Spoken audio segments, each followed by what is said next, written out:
지금 한국에서 비트겟이 차단 수순이라는 얘기, 그냥 소문이 아닙니다.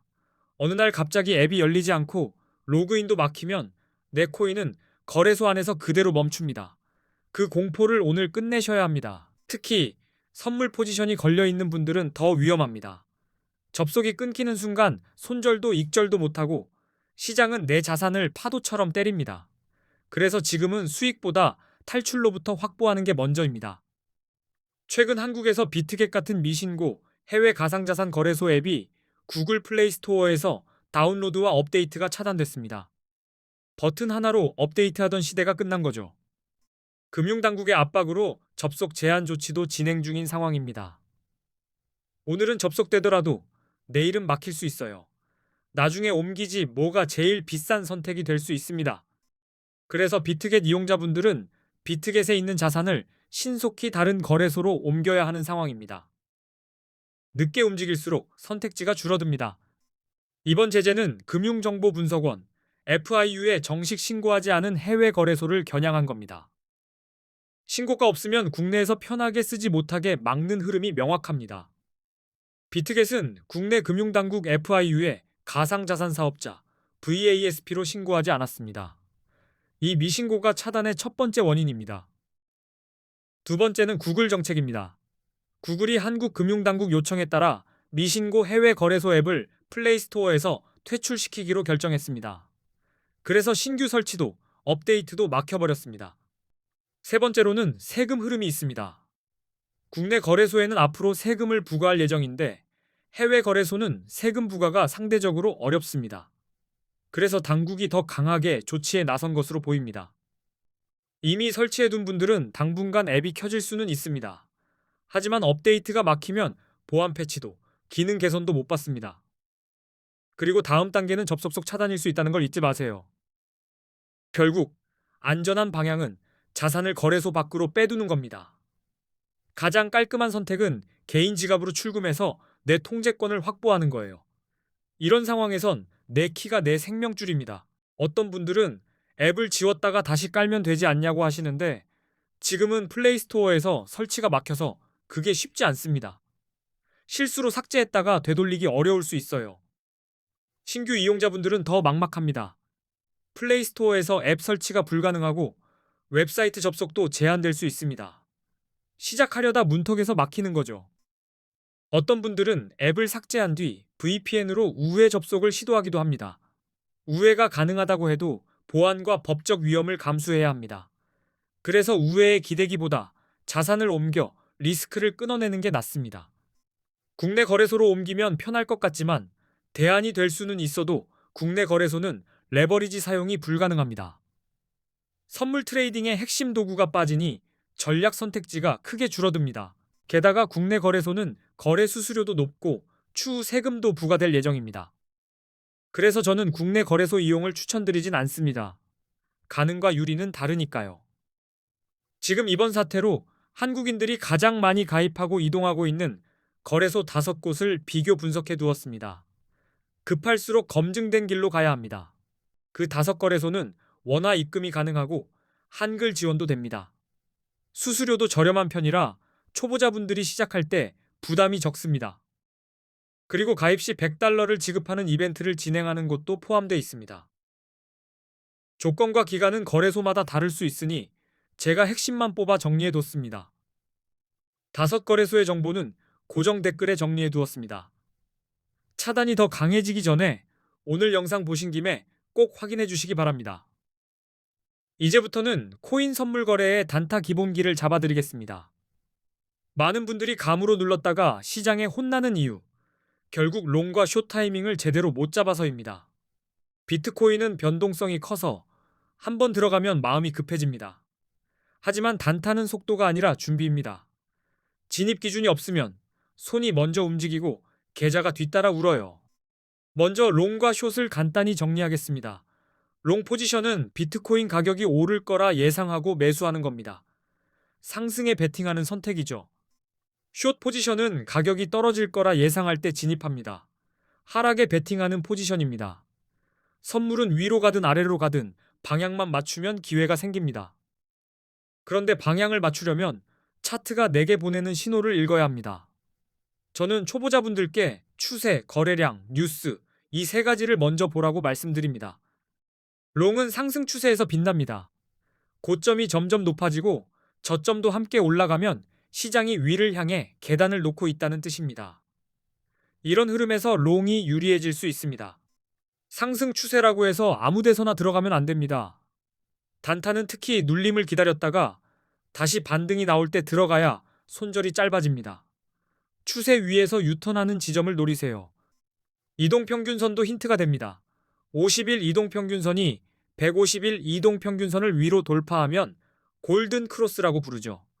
추세 전환이나 강화로 해석하는 사람이 많습니다. 다만 골든 크로스 하나만 믿고 돌진하면 위험합니다. 다른 근거가 같이 붙어야 합니다. 그중 가장 쉬운 게 거래량입니다. 가격이 오를 때 거래량도 같이 증가하면 시장 참여가 살아난 신호일 수 있습니다. 올라가는데 조용한 상승보다 올라가며 북적이는 상승이 롱에 더 유리한 경우가 많습니다. 뉴스도 반드시 확인해야 합니다. 규제 완화, 대형 기관 투자자 진입, ETF 승인 같은 긍정적인 외부 요인은 가격을 밀어 올릴 수 있습니다. 이런 재료가 나올 때 롱 쪽으로 기울 수 있죠. 반대로 숏은 하락 추세에서 힘이 납니다. 고점이 낮아지고 저점도 계속 낮아지면 시장이 아래로 미끄러지고 있다는 뜻입니다. 이런 흐름에서 숏이 유리할 수 있습니다. 하락 추세에서도 반등은 나옵니다. 그 반등에 속아서 롱을 잡으면 마치 내려가는 에스컬레이터를 거꾸로 뛰는 느낌이 됩니다. 추세가 아래면 반등은 숏 기회로 보는 연습이 필요합니다. 이동평균선이 내려갈 때도 힌트가 있습니다. 50일 이동평균선이 150일 이동평균선 아래로 내려가면 데드크로스라고 하고 하락 신호로 해석할 수 있습니다. 거래량이 감소하는 모습도 중요합니다. 특히 가격이 오르는데 거래량이 줄어들면 상승 힘이 약해졌다는 신호일 수 있습니다. 이런 경우 곧 하락할 가능성을 열어두고 숏 근거로 삼을 수 있습니다. 부정적인 뉴스도 가격을 눌러버립니다. 규제 강화, 해킹 사고, 주요 국가들의 암호화폐 규제 정책 강화 같은 소식은 시장 심리를 차갑게 만들 수 있어요. 이런 날은 숏이 유리해질 수 있습니다. 이제 보조지표 이야기를 해보겠습니다. 비트코인 시장에서는 기술적 분석이 중요하고 대표적으로 RSI, 맥디, 볼린저 밴드를 많이 씁니다. RSI는 과매수 과매도를 보는데 유용합니다. RSI가 70 이상이면 과매수로 해석해 숏을 고민할 수 있고 30 이하이면 과매도로 해석해 롱이 유리할 수 있습니다. 하지만 RSI는 단독 신호가 아니라 상태 체크로 쓰는 게 좋습니다. 상승 추세에서는 70을 넘고도 더 오를 수 있고 하락 추세에서는 30 아래에서 더 빠질 수도 있거든요. 그래서 저는 RSI를 추세 확인과 같이 붙입니다. 추세가 위인데 RSI가 눌림에서 다시 올라오면 롱 쪽이 편하고 추세가 아래인데 반등에서 꺾이면 숏 쪽이 편합니다. 맥디는 추세의 힘과 전환을 읽는 데 도움이 됩니다. 선이 교차하거나 히스토그램이 방향을 바꾸는 순간이 있죠. 이런 변화가 차트의 고점 저점과 같이 나오면 신뢰가 올라갑니다. 볼린저 밴드는 변동성을 보여줍니다. 밴드가 좁아졌다가 갑자기 벌어지면 시장이 잠깐 숨을 고른 뒤 크게 움직일 준비를 했다는 신호로 볼 수 있습니다. 단타에서는 이런 움직임 준비 구간을 잘 잡아야 합니다. 밴드가 조여 있을 때 무턱대고 들어가면 답답하고 벌어질 때 들어가면 흔들립니다. 그래서 방향이 잡힌 뒤 따라붙는 게 안전합니다. 여기서 한 가지 더, 레버리지 이야기를 안 할 수가 없습니다. 레버리지는 속도를 올려주지만 브레이크가 없으면 사고가 납니다. 초보자분들은 낮은 배수부터 익숙해지셔야 합니다. 마진 방식도 꼭 확인하세요. 교차는 계좌 전체가 담보처럼 움직여 위험이 커질 수 있고 격리는 포지션별로 손실이 제한됩니다. 초보자분들께는 보통 격리가 관리가 쉽습니다. 그리고 진입 버튼 누르기 전에 청산가를 먼저 보세요. 내가 틀렸을 때 어디까지 버티는지가 눈에 보이면 과한 레버리지를 자연스럽게 줄이게 됩니다. 마지막으로 펀딩비와 수수료도 습관처럼 체크하세요. 짧게 먹는 단타일수록 비용이 수익을 갉아먹기 쉽습니다. 싸게 들어가고 싸게 나가는 게 진짜 실력입니다. 단타는 한 방이 아니라 작은 승리를 여러 번 쌓는 게임입니다. 한 번에 크게 먹으려다 청산을 맛보면 실력보다 멘탈이 먼저 무너집니다. 살아남아야 다음 기회가 옵니다. 진입 전에 꼭 정해야 하는 게 두 가지입니다. 어디서 손절할지, 어디서 익절할지입니다. 이걸 정하지 않고 들어가면 차트가 아니라 감정이 버튼을 누릅니다. 롱을 잡을 때는 최근 저점이나 지지 구간 아래를 손절 기준으로 두는 식이 깔끔합니다.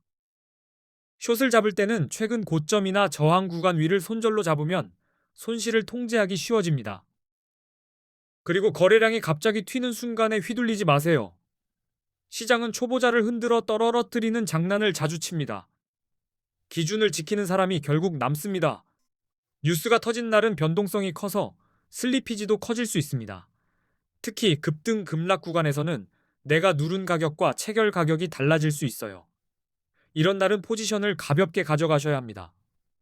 단타 기준을 단순하게 잡아보겠습니다.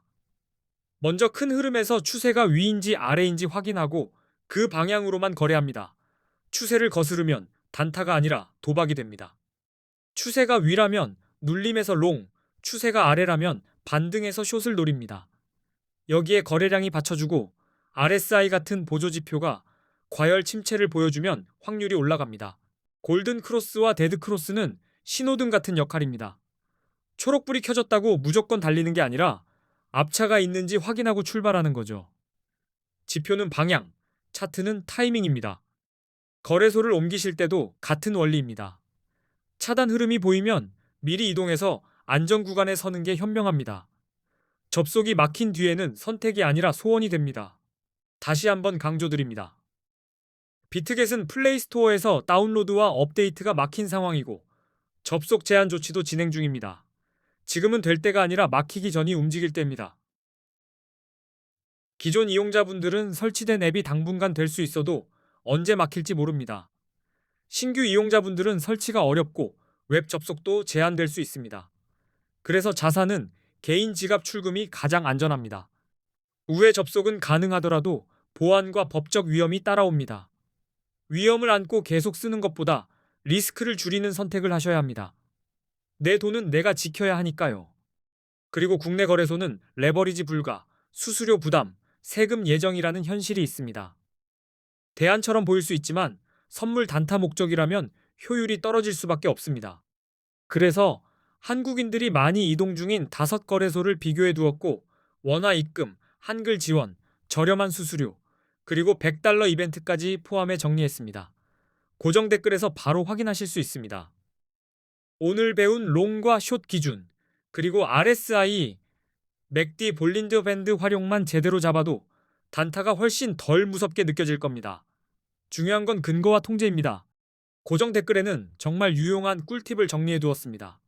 이 영상이 코인 단타에 도움이 되셨다면 앞으로도 좋은 영상 많이 올리겠습니다. 끝까지 시청해 주셔서